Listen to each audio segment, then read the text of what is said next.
Recording by Martin Rato. Special Delivery by Damon Knight. Len and Moira Connington lived in a rented cottage with a small yard, a smaller garden, and too many fir trees.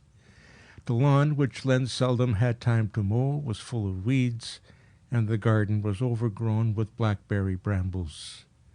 The house itself was clean and smelled better than most city apartments, and Moira kept geraniums in the windows. However, it was dark on account of the firs. Approaching the door one late spring afternoon, Len tripped on an unnoticed flagstone and scattered examination papers all the way to the porch. When he picked himself up, Moira was giggling in the doorway. That was funny. The hell it was, said Len. I banged my nose. He picked up his chemistry B papers in a stiff silence. A red drop fell on the last one. Damn it! Moira held the screen door for him, looking contrite and faintly surprised. She followed him into the bathroom. Len, I didn't mean to laugh. Does it hurt much? No, said Len, staring fiercely at his scraped nose in the mirror. It was throbbing like a gong. That's good. It was the funniest thing. I mean funny, peculiar, she clarified hastily. Len stared at her. The whites of her eyes were showing. Is there anything the matter with you? He demanded. I don't know, she said on a rising note. Nothing like that has ever happened to me before. I didn't think it was funny at all. I was worried about you, and I didn't know I was going to laugh. She laughed again, a trifle nervously. Maybe I'm cracking up. Moira was a dark-haired young woman with a placid, friendly disposition. Len had met her in his senior year at Columbia with, looking at it impartially, which Len seldom did, regrettable results. At present, in her 7th month, she was shaped like a rather bosomy Cupid doll. Emotional upsets, he remembered, may occur frequently during this period. He leaned to get past her belly and kissed her forgivingly. You're probably tired. Go sit down and I'll get you some coffee. Except that Moira had never had any hysterics till now, or morning sickness either. She burped instead. And anyhow, was there anything in the literature about fits of giggling? After supper, he marked 17 sets of papers desultorily in red pencil, then got up to look for the baby book. There were 4 dog-eared, paper-bound volumes with smiling infants' faces on the covers, but the one he wanted wasn't there. He looked behind the bookcase and on the wicker table beside it. Moira? Where the devil is the other baby book? Oh, I've got it. Len went and looked over her shoulder. She was staring at a drawing of a fetus lying in a sort of upside-down yoga position inside a cross-sectioned woman's body. That's what he looks like, she said. Mama. The diagram was of a fetus at term. What was that about your mother? Len asked, puzzled. Don't be silly, she said abstractedly.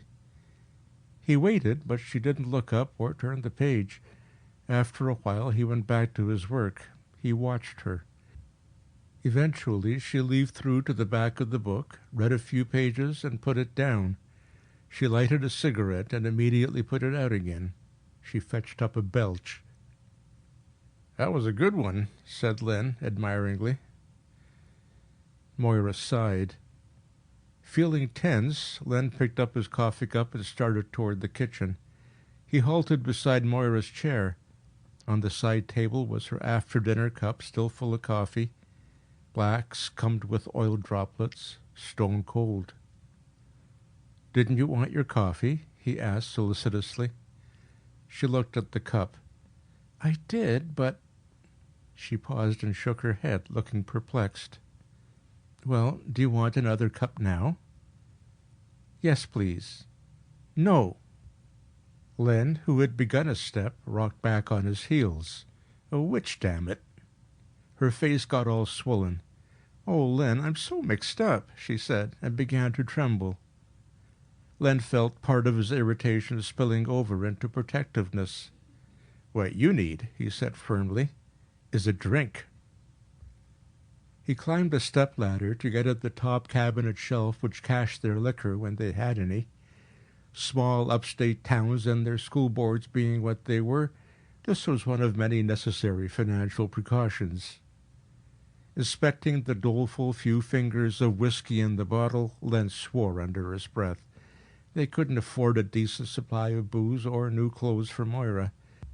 The original idea had been for Len to teach for a year while they saved enough money so that he could go back for his master's degree. More lately, this proving unlikely, they had merely been trying to put aside enough for summer school, and even that was beginning to look like the wildest optimism. High school teachers without seniority weren't supposed to be married. Or graduate physics students, for that matter. He mixed 2 stiff highballs and carried them back into the living room. "Here you are. Skål." "Ah," she said appreciatively. "That tastes—" "Ugh!" She set the glass down and stared at it with her mouth half open. "What's the matter now?" She turned her head carefully, as if she were afraid it would come off. "Len, I don't know." "Mama!" "That's the second time you've said that. What is this all—" "Said what?" "Mama. Look, kid, if you're—" "I didn't." She appeared a little feverish. "Sure you did," said Len reasonably. "Once when you were looking at the baby book, and then again just now when you said 'ugh' to the highball. Speaking of which—" "Mama drink milk," said Moira, speaking with exaggerated clarity. Moira hated milk. Len swallowed half his highball, turned and went silently into the kitchen. When he came back with the milk, Moira looked at it as if it contained a snake. "Len, I didn't say that." "Okay." I didn't say mama, and I didn't say that about the milk." Her voice quavered. "And I didn't laugh at you when you fell down." Len tried to be patient. "It was somebody else." "It was." She looked down at her gingham-covered bulge. "You won't believe me. Put your hand there. No, a little lower." Under the cloth, her flesh was warm and solid against his palm. "Kicks?" he inquired. "Not yet." "Now," she said in a strained voice. "You in there. If you want your milk, kick 3 times." Len opened his mouth and shut it again. Under his hand there were 3 explicit kicks, one after the other. Moira closed her eyes, held her breath, and drank the milk down in one long, horrid gulp. "Once in a great while," Moira read, "cell cleavage will not have followed the orderly pattern that produces a normal baby. In these rare cases, some parts of the body will develop excessively, while others do not develop at all. This disorderly cell growth, which is strikingly similar to the wild cell growth that we know as cancer—" Her shoulders moved convulsively in a shudder. "Bleh! Why do you keep reading that stuff if it makes you feel that way?" "I have to," she said absently. She picked up another book from the stack. "There's a page missing." Len attacked the last of his medium-boiled egg in a non-committal manner. "It's a wonder it's held together this long," he said, which was perfectly just. The book had had something spilled on it, partially dissolving the glue, and was in an advanced state of anarchy. However, the fact was that Len had torn out the page in question 4 nights ago after reading it carefully. The topic was psychoses in pregnancy. Moira had now decided that the baby was male, that his name was Leonardo, not referring to Len, but to Da Vinci, that he'd informed her of these things along with a good many others, that he was keeping her from her favorite foods and making her eat things she detested, like liver and tripe, and that she had to read books of his choice all day long in order to keep him from kicking. It was miserably hot. With commencement only 2 weeks away, Len's students were torpid and galvanic by turns. Then there was the matter of his contract for next year, and the possible opening at Oster High, which would mean more money, and the parent-teachers thing tonight at which Superintendent Greer and his wife would be regally present. Moira was knee-deep in Volume 1 of Der Untergang des Abendlandes. Moving her lips, an occasional guttural escaped her. Len cleared his throat. Moi? Und also das Tragischen? What in God's name does he mean by that? What, Len? He made an irritated noise. Why not try the English edition? Leo wants to learn German. What were you going to say? Len closed his eyes for a moment. About this PTA business. You sure you want to go? Well, of course. It's pretty important, isn't it? Unless you think I look too sloppy. No, damn it. But are you feeling up to it? There were faint violet crescents under Moira's eyes. She'd been sleeping badly. Sure, she said. All right. And you'll go see the doctor tomorrow? I said I would. And you won't say anything about Leo to Mrs. Greer or anybody? She looked slightly embarrassed. Not till he's born, I think, don't you? It would be an awful hard thing to prove. Even you wouldn't have believed me if you hadn't felt him kick. This experiment had not been repeated, though Len had asked often enough. All little Leo had wanted, Moira said, was to establish communication with his mother. He didn't seem to be interested in Len at all. Too young, she explained. And still, Len recalled the frogs his biology class had dissected last semester. One of them had had two hearts. This disorderly cell growth, like a cancer, unpredictable extra fingers or toes, or a double dose of cortex. And I'll burp like a lady, if at all, Moira assured him cheerfully as they got ready to leave. The room was empty except for the ladies of the committee, two nervously smiling male teachers, and the impressive bulk of Superintendent Greer when the Conningtons arrived.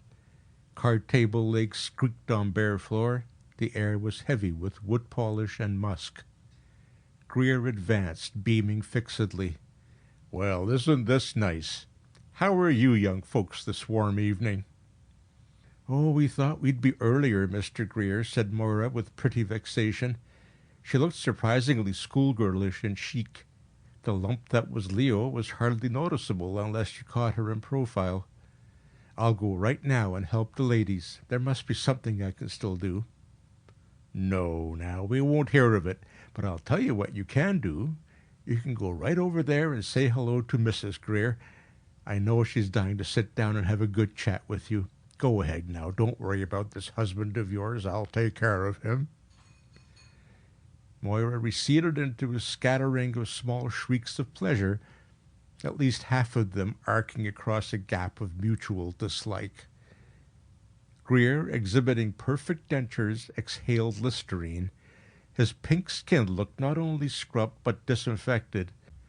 His gold-rimmed glasses belonged in an optometrist's window, and his tropical suit had obviously come straight from the cleaners. It was impossible to think of Greer unshaven, Greer smoking a cigar, Greer with a smudge of axle grease on his forehead, or Greer making love to his wife. Well, sir, this weather...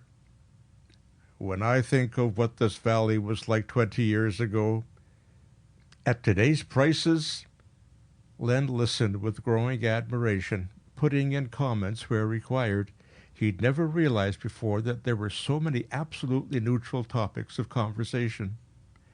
A few more people straggled in, raising the room temperature about half a degree per capita. Greer did not perspire. He merely glowed. Across the room, Moira was now seated chummily with Mrs. Greer, a large-bosomed woman in an outrageously unfashionable hat. Moira appeared to be telling a joke. Len knew perfectly well that it was a clean one, but he listened tensely all the same until he heard Mrs. Greer yelp with laughter. Her voice carried well. "Oh, that's priceless! Oh, dear, I only hope I can remember it." Len had resolutely not been thinking of ways to turn the conversation toward the Oster vacancy. He stiffened again when he realized that Greer had abruptly begun to talk shop. His heart began pounding absurdly. Greer was asking highly pertinent questions in a good-humored but business-like way, drawing Len out, and not even bothering to be the slightest bit Machiavellian about it. Len answered candidly, except when he was certain that he knew what the superintendent wanted to hear. Then he lied like a Trojan. Mrs. Greer had conjured up a premature pot of tea, and, oblivious to the stares of the thirsty teachers present, she and Moira were hogging it, heads together, as if they were plotting the overthrow of the Republic or exchanging recipes. Greer listened attentively to Len's final reply, which was delivered with as pious an air as if Len had been a Boy Scout swearing on the manual. But since the question had been, "Do you plan to make teaching your career?" there was not a word of truth in it. He then inspected his paunch and assumed a mild theatrical frown.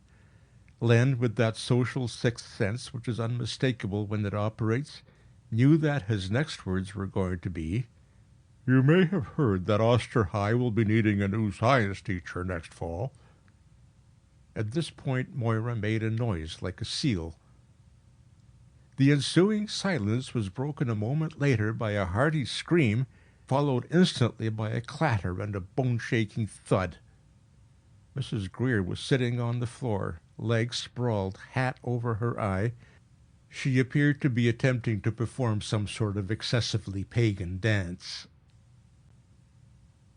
"It was Leo," Moira incoherently told Len at home. "You know she's English. She said of course a cup of tea wouldn't hurt me, and she insisted I go ahead and drink it while it was hot, and I couldn't." "No, no, wait," said Len in a controlled fury. "What?" "So I drank some, and Leo kicked up and made me burp the burp I was saving, and oh, Lord. Then he kicked the teacup out of my hand into her lap, and I wish I was dead." On the following day, Len took Moira to the doctor's office, where they read dog-eared copies of the Rotarian and Field and Stream for an hour. Dr. Barry was a round little man with soulful eyes and a 24-hour bedside manner.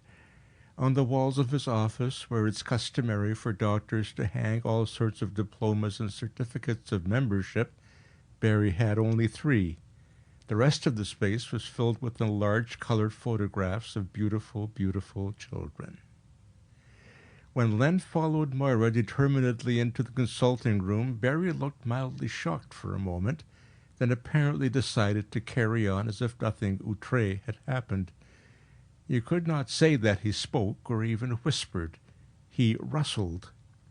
"Now, Mrs. Connington, we're looking just fine today. How have we been feeling?" "Just fine. My husband thinks I'm insane." "That's good. Oh, well, that's a funny thing for him to think, isn't it?" Barry glanced at the wall midway between himself and Len, then shuffled some file cards rather nervously. "Now, have we had any soreness in our stomach?" "Yes, he's been kicking me black and blue." Barry misinterpreted Moira's brooding glance at Len, and his eyebrows twitched involuntarily. "The baby," said Len. "The baby kicks her." Barry coughed. "Any headaches? Dizziness? Vomiting? Swelling in our legs or ankles?" "No."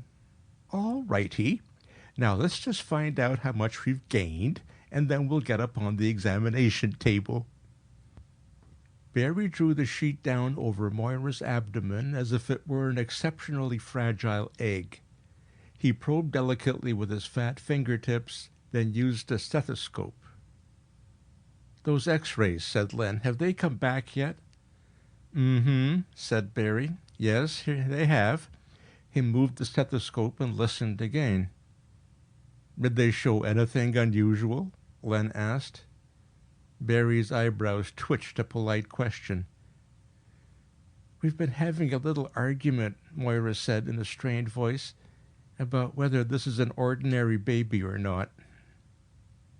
Barry took the stethoscope tubes away from his ears.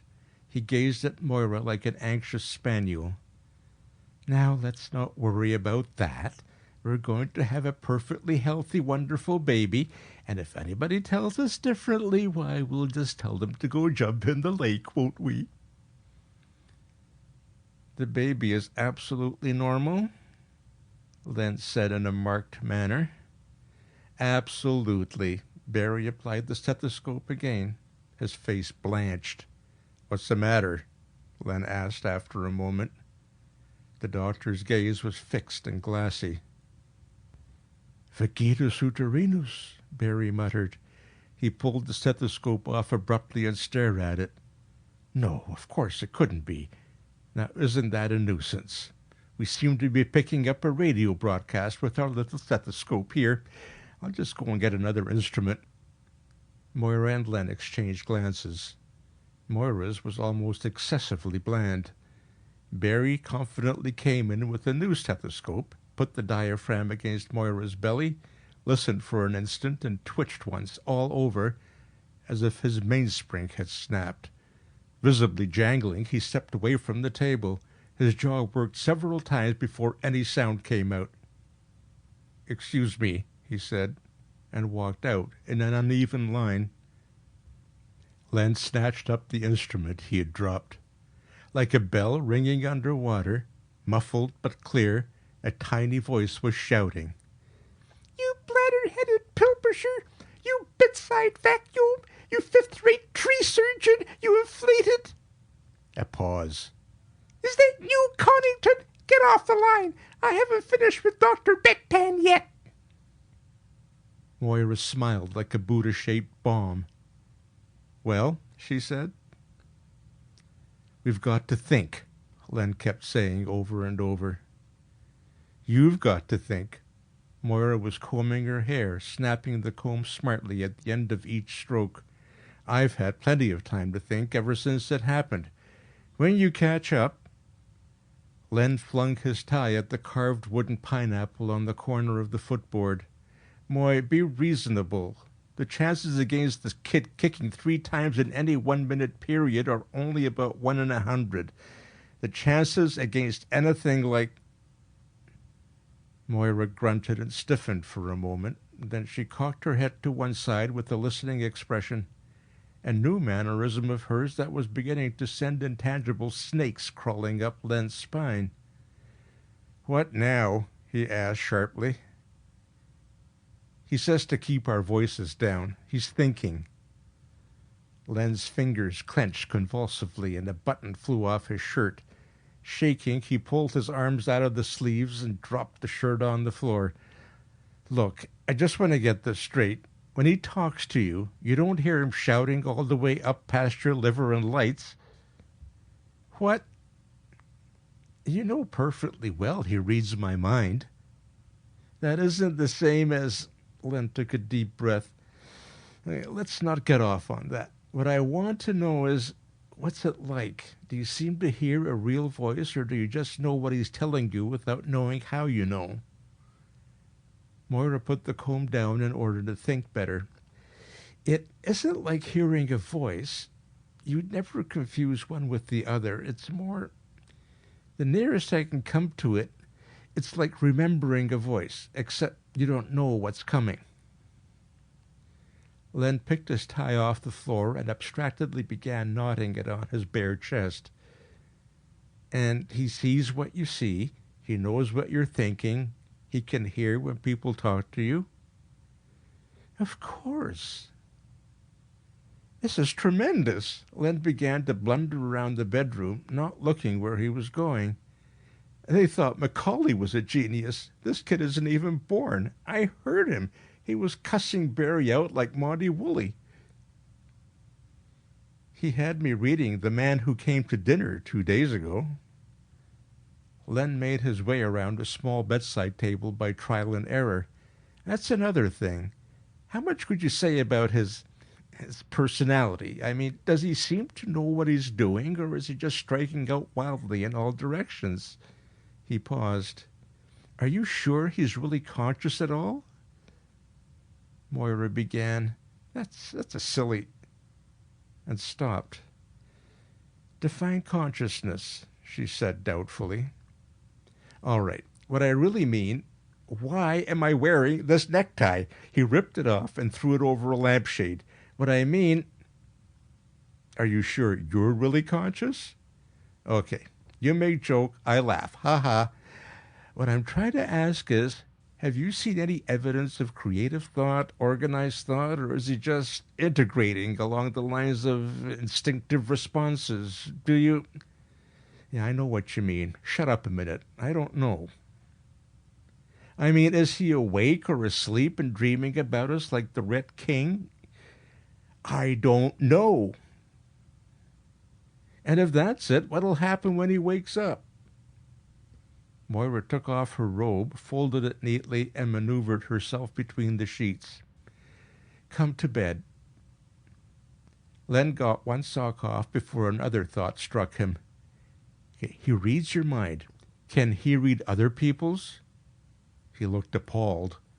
Can he read mine? He doesn't. Whether it's because he can't, I don't know. I think he just doesn't care. Len pulled the other sock halfway down and left it there. In a stiffer tone, he said, one of the things he doesn't care about is whether I have a job. No, he thought it was funny. I wanted to sing through the floor, but I had all I could do to keep from laughing when she fell down. Len, what are we going to do? He swiveled around and looked at her. Look, he said, I didn't mean to sound that gloomy. We'll do something. We'll fix it. Really. I hope so. Careful of his elbows and knees, Len climbed into the bed beside her. Okay now? Moira tried to sit up suddenly and almost made it. She wound up propped on one elbow and said indignantly, Oh, no. Len stared at her in the dimness. What? She grunted again. Len, get up. All right. Len, hurry. Len fought his way convulsively past a treacherous sheet and staggered up, goose-pimpled and tense. What's wrong? You'll have to sleep on the couch. The sheets are in the bottom. On that couch? Are you crazy? I can't help it, she said in a small, faint voice. Please don't let's argue. You'll just have to. Why? We can't sleep in the same bed, she wailed. He says it's so unhygienic. Len's contract was not renewed.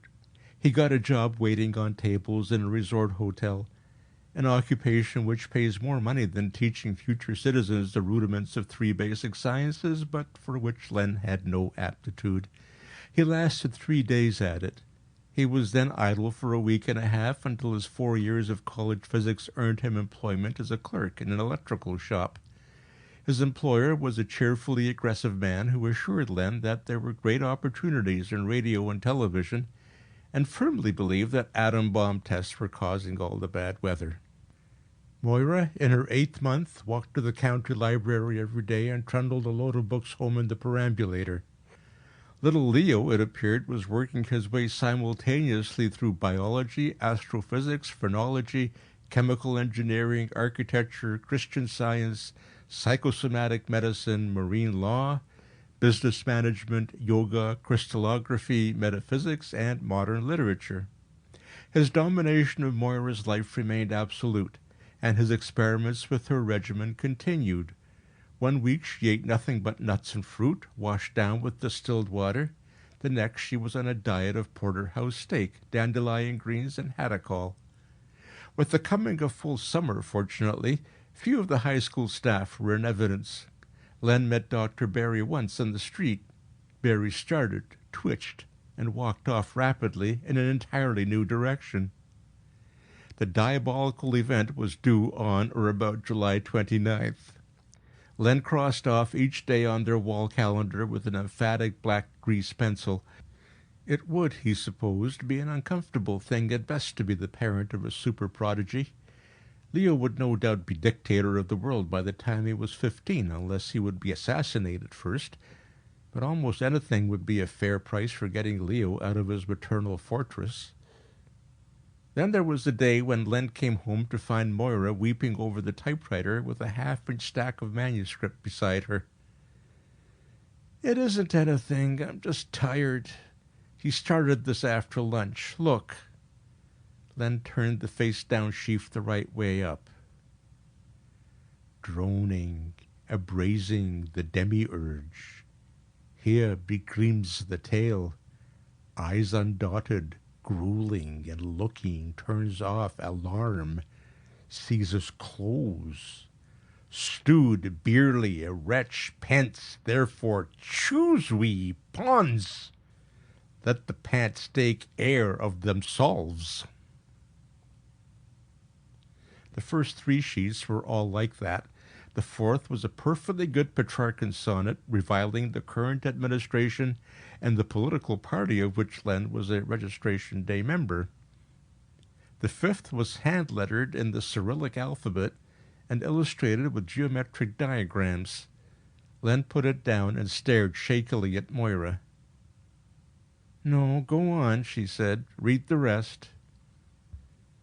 The 6th and 7th were obscene limericks, and the 8th, 9th, and so on to the end of the stack were what looked like the first chapters of a rattling good historical adventure novel. Its chief characters were Cyrus the Great, his jaunty-bosomed daughter Ligeia, of whom Len had never previously heard, and a one-armed Greco-Mede adventurer named Xanthes. There were also courtesans, spies, apparitions, scullery slaves, oracles, cutthroats, lepers, priests, and men-at-arms in magnificent profusion. "He's decided," said Moira, "what he wants to be when he's born." Leo refused to be bothered with mundane details. When there were 80 pages of manuscript, it was Moira who invented a title and byline for it. "The Virgin of Persepolis" by Leon Len, and mailed it off to a literary agent in New York. His response, a week later, was cautiously enthusiastic. He asked for an outline of the remainder of the novel. Moira replied that this was impossible, trying to sound as unworldly and impenetrably artistic as she could. She enclosed the 30-odd pages Leo had turned out through her in the meantime. Nothing was heard from the agent for 2 weeks. At the end of this time, Moira received an astonishing document, exquisitely printed and bound in imitation leather, 32 pages including the index, containing 3 times as many clauses as a lease. This turned out to be a book contract. With it came the agent's check for $900. Len tilted his mop handle against the wall and straightened carefully, conscious of every individual gritty muscle in his back. How did women do housework every day, 7 days a week, 52 goddamn weeks a year? It was a little cooler now that the sun was down, and he was working stripped to shorts and bat slippers, but he might as well have been wearing an overcoat in a Turkish bath. The faint whisper of Moira's monstrous new electrical typewriter stopped, leaving a fainter hum. Len went into the living room and sagged on the arm of a chair. Moira, gleaming sweatily in a flowered housecoat, was lighting a cigarette. "How's it going?" he asked, hoping for an answer. He hadn't always received one. She switched off the machine warily. Page 289. Xanthes killed Anaxander. "I thought he would. How about Ganesh and Zeusius?" "I don't know," she frowned. "I can't figure it out. You know who it was that raped Marianne in the garden?" "No, who?" "Ganesh." "You're kidding." "Nope." She pointed to the stack of typescript. "See for yourself." Len didn't move. But Ganesh was in Lydia buying back the sapphire. He didn't return till... I know, but he wasn't. That was Zeusius in a putty nose with his beard dyed. It's all perfectly logical, the way Leo explains it. Zeusius overheard Ganesh talking to the three Mongols. You remember, Ganesh thought there was somebody behind the curtain, only that was when they heard Ligeia scream, and while their backs were turned... All right, but for God's sake, this fouls everything up. If Ganesh never went to Lydia, then he couldn't have had anything to do with distempering Cyrus's armor, and Zeusius couldn't either, because... It's exasperating. I know he's going to pull another rabbit out of the hat and clear everything up, but I don't see how. Len brooded. It beats me. It had to be either Ganesh or Zeusius or Philomenes, though that doesn't seem possible. Look, damn it, if Zeusius knew about the sapphire all the time, that rules out Philomenes once and for all, unless... No, I forgot about that business in the temple. Do you think Leo really knows what he's doing? I'm certain. Lately I've been able to tell what he's thinking even when he isn't talking to me. I mean, just generally, like when he's puzzling over something or when he's feeling mean. It's going to be something brilliant, and he knows what it is, but he won't tell me. We'll just have to wait. I guess so. Len stood up, grunting. Do you want me to see if there's anything in the pot? Please.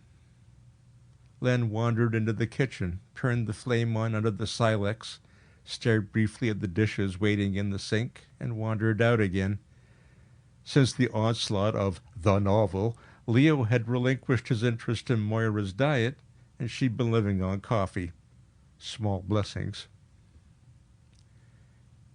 Moira was leaning back with her eyes closed, looking very tired. "How's the money?" she asked without moving. "Lousy. We're down to $21. She raised her head and opened her eyes wide. "We couldn't be. Len, how could anybody go through $900 so fast?" Typewriter and the dictaphone that Leo thought he wanted till about half an hour after it was paid for. We spent less than $50 on ourselves, I think. Rent, groceries. It goes when there isn't any coming in. She sighed. I thought it would last longer. So did I. If he doesn't finish this thing in a few days, I'll have to go look for work again. Oh, that isn't so good. How am I going to take care of the house and do Leo's writing for him? I know, but... All right, if it works out, fine. If it doesn't, he must be near the end by now. She stubbed out her cigarette abruptly and sat up, hands over the keyboard. He's getting ready again. See about that coffee, will you? I'm half dead. Len poured 2 cups and carried them in.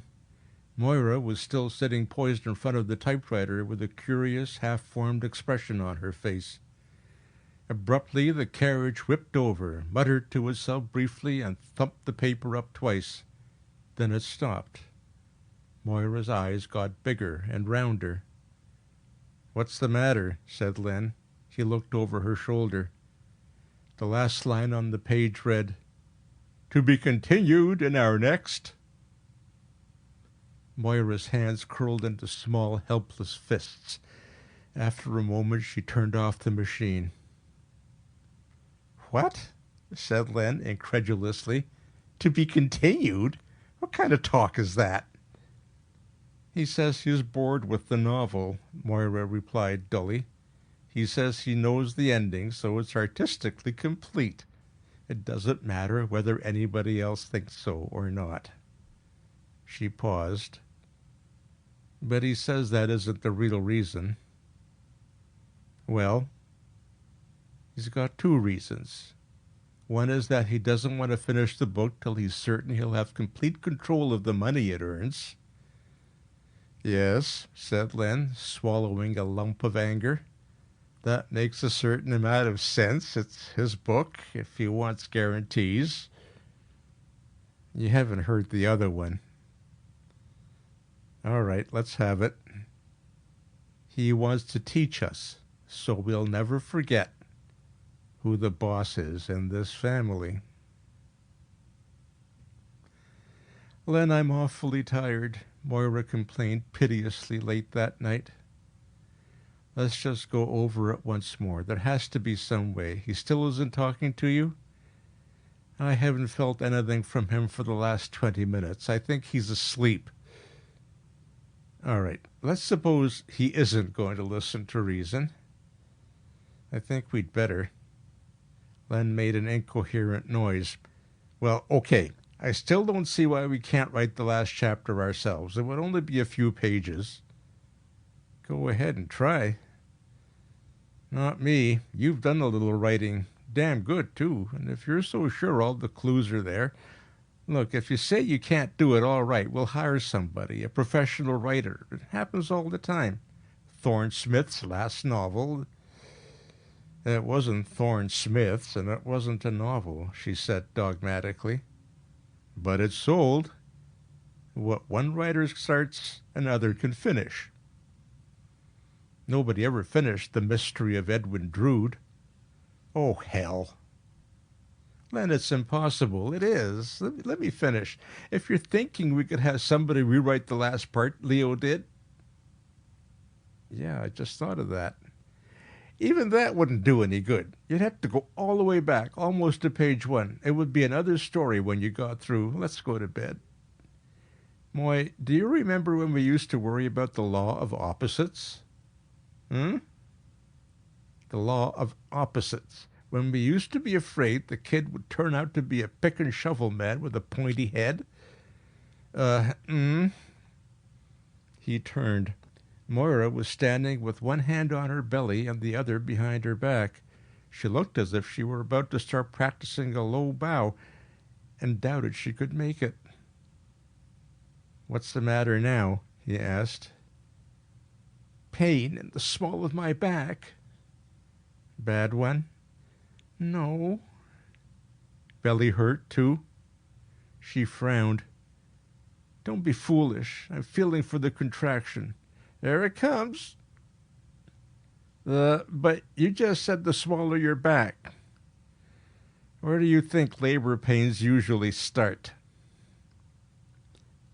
The pains were coming at 20-minute intervals, and the taxi had not arrived. Moira was packed and ready. Len was trying to set her a good example by remaining calm.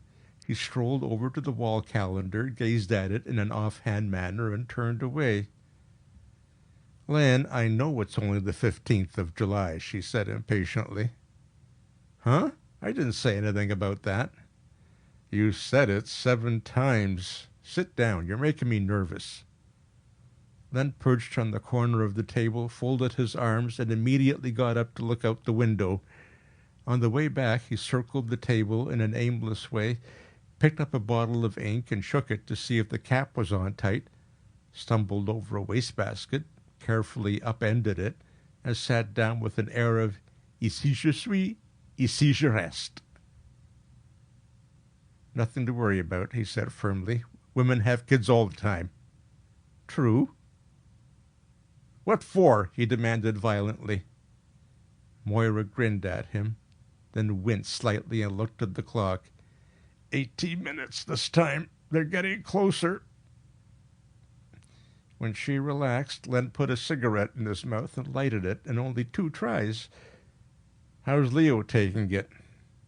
Isn't saying. He feels, she concentrated, apprehensive. He tells me he's feeling strange and he doesn't like it. I don't think he's entirely awake. Funny. I'm glad this is happening now, Len announced.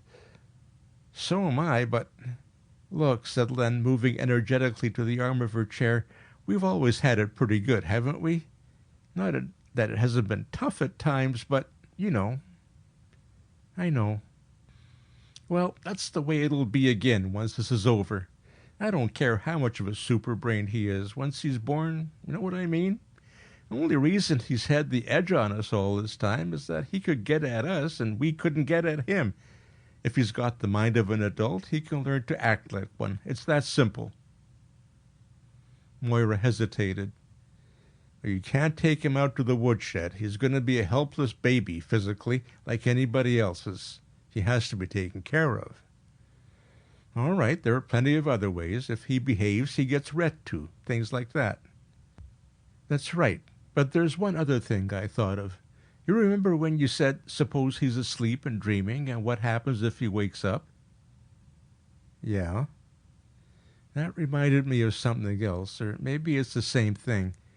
Did you know that a fetus in the womb only gets about half the amount of oxygen in his blood that he'll have when he starts to breathe? Len looked thoughtful. I forgot. Well, that's just one more thing Leo does that babies aren't supposed to do. Use as much energy as he does, you mean? What I'm getting at is, it can't be because he's getting more than the normal amount of oxygen, can it? I mean, he's a prodigy, not me. He must be using it more efficiently. And if that's it, what'll happen when he gets twice as much?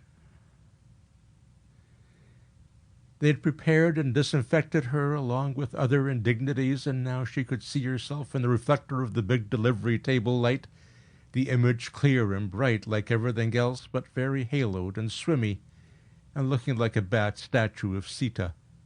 She had no idea how long she'd been there. That was the dope, probably. But she was getting pretty tired. "Bear down," said the staff doctor kindly, and before she could answer, the pain came up like violins, and she had to gulp at the tingly coldness of laughing gas. When the mask lifted, she said, "I am bearing down," but the doctor had gone back to work and wasn't listening. Anyhow, she had Leo. "How are you feeling?" His answer was muddled because of the anesthetic, but she didn't really need it. Her perception of him was clear: darkness and pressure, impatience, a slow, satanic anger, and something else: uncertainty, dread. 2 or 3 more ought to do it. Bear down. Fear, unmistakable now, and a desperate determination. "Doctor, he doesn't want to be born." "Seems that way sometimes, doesn't it? Now bear down good and hard." "Tell him to stop. They're too dangerous to stop. I feel worried. Tell him to stop." "What, Leo? What?" "Bear down," the doctor said abstractedly. Faintly, like a voice underwater, gasping before it drowns. "Hurry! I hate you! Tell him sealed incubator, 10th oxygen, 9/10 inert gases. Hurry, hurry, hurry!" "An incubator," she panted. "He'll need an incubator to live, won't he?"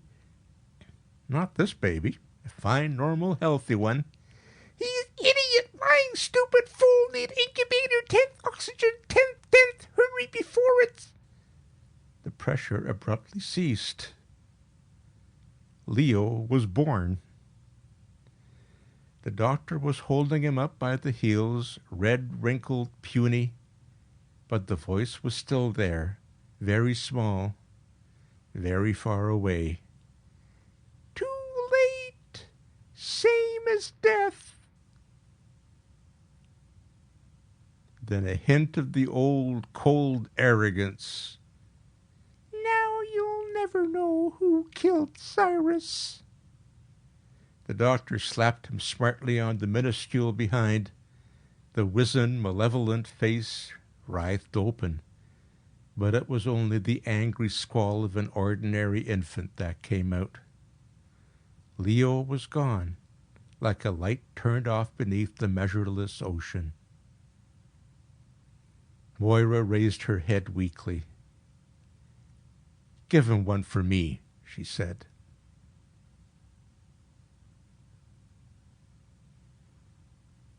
End of special delivery by Damon Knight.